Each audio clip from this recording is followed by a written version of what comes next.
Welcome back to my kitchen. Kim D'Entremont with the Pampered Chef here. Today we are using the Pampered Chef Deluxe Multi-Cooker, Pampered Chef's pressure cooker. Love this for getting dinner on the table super fast, and tonight's dinner is going to be just that, quick, fast. All right, tonight we are making a slow cook. All right, the recipe was from our Taste Buds subscription, and it's called Slow Cooker Tuscan Tortellini Vegetable Soup. You guys, if you know me, you know I like things done quick. Yes, I could put this in the slow cooker and let it simmer for a few hours. I want fast. I want dinner on the table in no time, so that's why I'm using the multi-cooker. So we are going to pressure cook this. So to get started, before I cut up my vegetables, I want to get a few things put in here so that I can kind of chop and drop inside of the multi-cooker. So I have a half cup of Pinot Grigio, and then all our seasoning is coming from the Tuscan style herb chicken meal mix. These come in a pack of 3. These are great for soups, and I love it for soups. That's probably my number one use, is to use it in soups like this, because it's kind of a no-brainer. I just kind of drop all the packet inside of it. I'm going to use a whisk and just whisk that up easily, real quick, so that I don't have any, cakey herbs and whatnot down the bottom of the pan. To that, I am going to add, I have inside of my classic batter bowl, I have 6 cups of, it's a combination of chicken bone broth and chicken broth. That's what I had in the refrigerator left over, so I'm using that up. Okay. Next, we are going to add in a couple tablespoons of olive oil.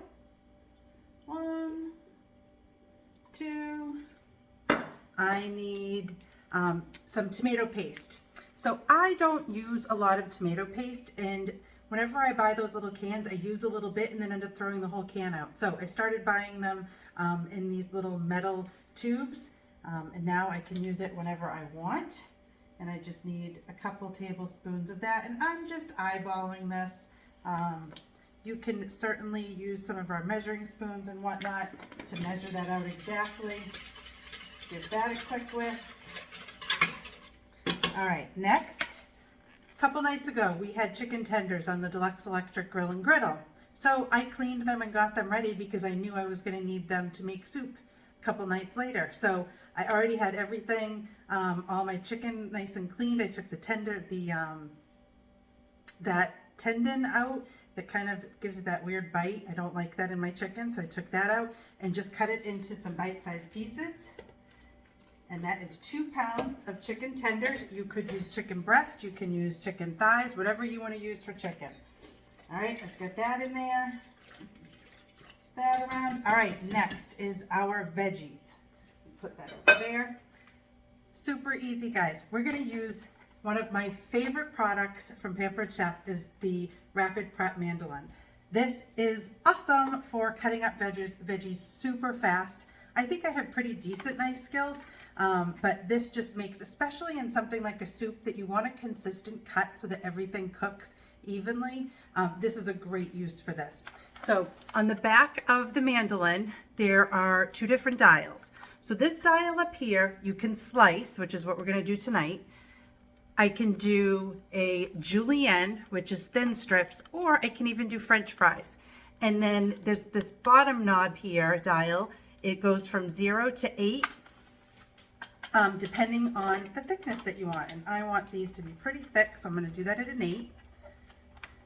This folds out. There are some little, can you hear the little grips on the bottom? It doesn't keep it in place completely, but it helps it from not sliding all over the place. I love the safety function of this because underneath here is where our guillotine, I call it the guillotine. It's the blade, but I call it the guillotine. That's where your blade lives. And as you can see, the blade is in the down position right now. I have to turn this and lift it up in order to get that blade to come down. So nice and safe if this was just sitting on the counter, drying afterwards. We've got the hopper here. So this is gonna go on like this. So that's how you set it up. And then it has this reservoir for our veggies to fall into. So let me just kind of move this over a little. this is going to go under here to catch all of our veggies. I'm going to take my carrots. Now, let me just make sure I've got that on, whoops, on the correct one. Yep. I'm going to put my carrots inside the hopper here. And just like this, we're going to have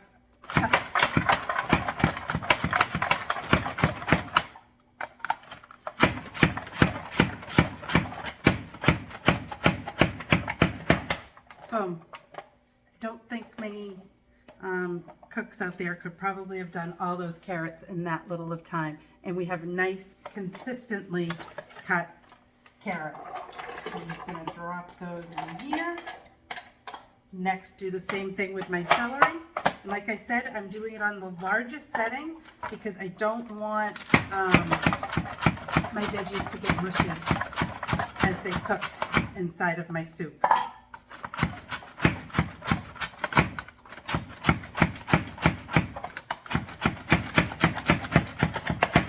So, something like celery is pretty easy to cut up. Carrots a little bit harder, but I've done sweet potato fries in this.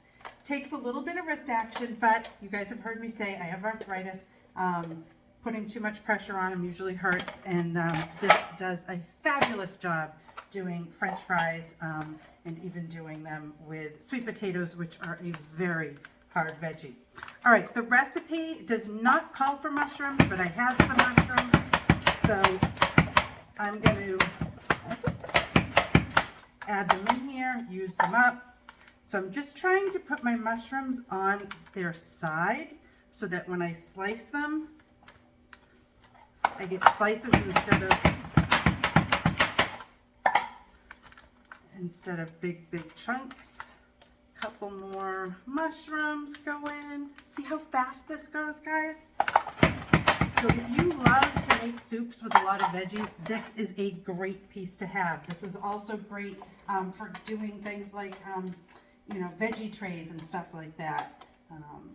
It works fabulous. It is all dishwasher safe, and every rapid prep mandolin, and I can't get it out because it's stuck right now. I can't get it out. It's stuck at the bottom. It's stuck in the grates of my, at the bottom of my sink. They all come with a dual-sided cleaning brush so that you can use the brush to get down in here, but you can also put it on the top rack of the dishwasher. So I'm just going to put that aside for now. Move on to my onion. I hate cutting onions. Every time I cut an onion with a knife, I end up crying and tearing up. I've tried the little trick with the water soaked rag off to the side. Nothing works.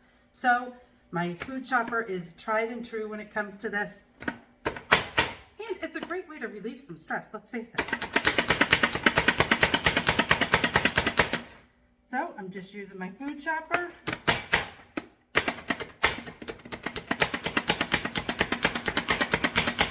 To cut up my onions. I think one more quarter will probably be enough. And just like that. Now, if you were cutting something like nuts or maybe chocolate, something that can be a little bit dusty, you could always chop it right inside here. That way you don't make a big mess on your cutting board, and then you can kind of just drop it in your recipe, like say walnuts or something for brownies. This all opens up. It's top rack dishwasher safe. All the pieces come apart, opens up like a little ladybug so you can get inside there and get anything that got stuck in there. All right, so I'm going to drop my onion in here.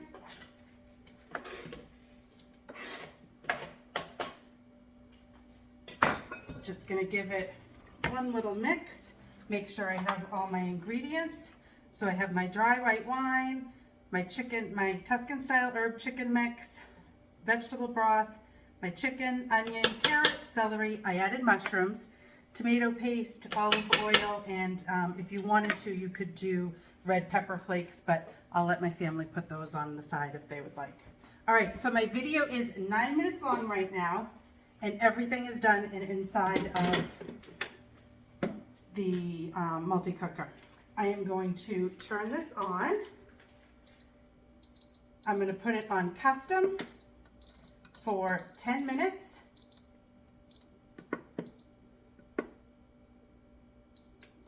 let it do its thing. And as soon as this is done, I'm gonna hit the steam release button, and that is gonna manually release all of the steam. Chicken is not a tough cut of meat, so there's no need to naturally release it. A manual release is perfectly fine. All right, I'm gonna pause my video. I'll be back with you guys in a little while once this is done to show you how I'm gonna finish this up. See you back here soon. All right, guys, it smells amazing in here. The soup that we made, the slow cooker Tuscan tortellini vegetable soup, is all done inside of the Deluxe multi-cooker. Now, because I try to eat gluten-free, I have changed this up a little bit. Normally, what I would do, if you were slow cooking it, you would put the tortellini during the last 15 minutes of cooking, you would add in some kale, some tortellini, some cream and cheese. But because I'm doing gluten-free, I try to do things a little bit differently. So there were a couple more pans that had to be used. Otherwise, if you were doing this just in one pot, it really would be a one-pot wonder. But I cooked off some tortellini, so just some cheese-filled tortellini for the rest of my family because they don't have a problem with gluten. I do. So for me, to drop my towel, for me, I'm trying to do things gluten-free. And a new product that I learned of is this Hearts of Palmini. They have it in linguine, a spaghetti. I am using the lasagna sheets tonight, and they came out of the can like this. So it's Hearts of Palm, which is a vegetable. It comes in little sheets like this, and all I did was take my knife and make it into little strips, almost kind of like egg noodles would be. And then I just drained this really well because I wanted to get as much of the sodium off as possible. And then I just boiled it up in some water. So I've got little fake out noodles for myself. All right, it also calls for adding a half cup of cream to this. I'm trying to eliminate dairy when I can as well. So I'm just using some coconut milk. It honestly does not change the flavor all that much. If you don't like coconut milk, coconut flavor, it doesn't have a strong coconut flavor, especially when you are adding it to something that is so flavorful, like this Tuscan herb chicken mix. So it just adds a tiny bit of creaminess to it, not an awful lot. And then, oops, I forgot my kale. So I think the recipe calls for fresh kale, roughly chopped kale. I had frozen in the freezer already, and I didn't want to just buy some more kale just to buy kale. So I'm using the frozen.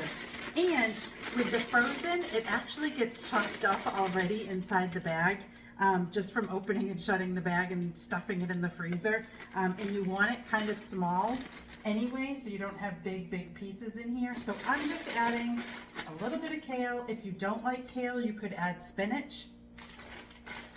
That will work as well. So I've just got a little bit of kale in there. Let me give that a little mix. And this soup is so hot that it's going to cook that kale very quick. All right, so I've got that in there. All right, so how are we gonna finish this? I'm gonna take some fresh basil and I'm gonna chiffonade at it. So all I do is line up my basil leaves, one on top of the other, roll it up nice and tight. I'm gonna take my Santoku knife, run that through, make some pretty ribbons of basil. Take my bowl. Oh, it smells so good in here. I love this soup. I am using, oh, this is kind of off camera. I'm using our silicone ladle. Love our silicone ladle. As you can see, it has these holes on the side. So if I wanted to drain off some of the liquid, I can use the ladle to do that. All right, so I've got that here.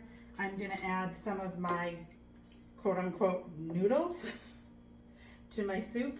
I used these as spaghetti last week.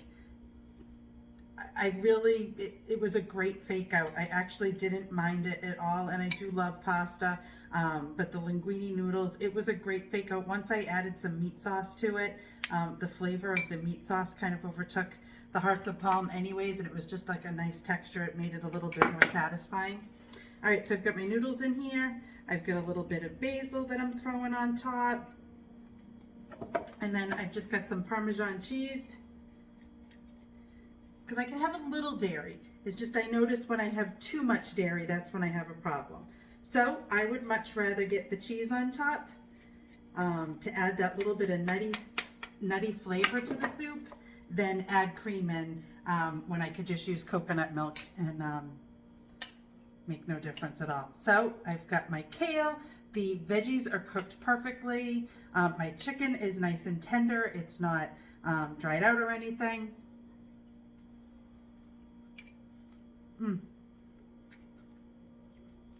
It's so hearty. Who knew that something that took all of about 20 minutes to cook in here, by the time it came up to pressure and cook, could have that flavor of cooking, in a slow cooker all day at a fraction of the time.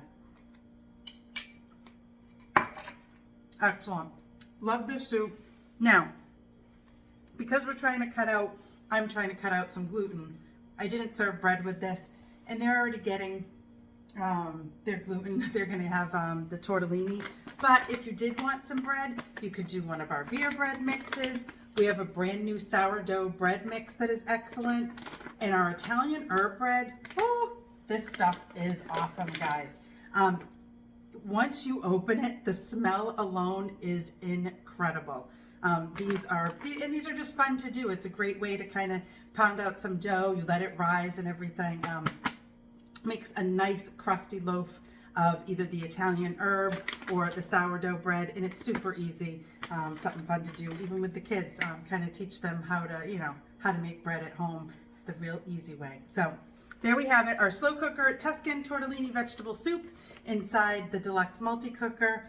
Absolutely love this recipe. If you have any questions about the multi-cooker, please feel free to reach out and ask. It's just a great addition to our kitchen and a huge help for busy families like mine that are trying to get dinner on the table in no time flat. So there you go. Happy cooking and happy eating. Have a great night, guys.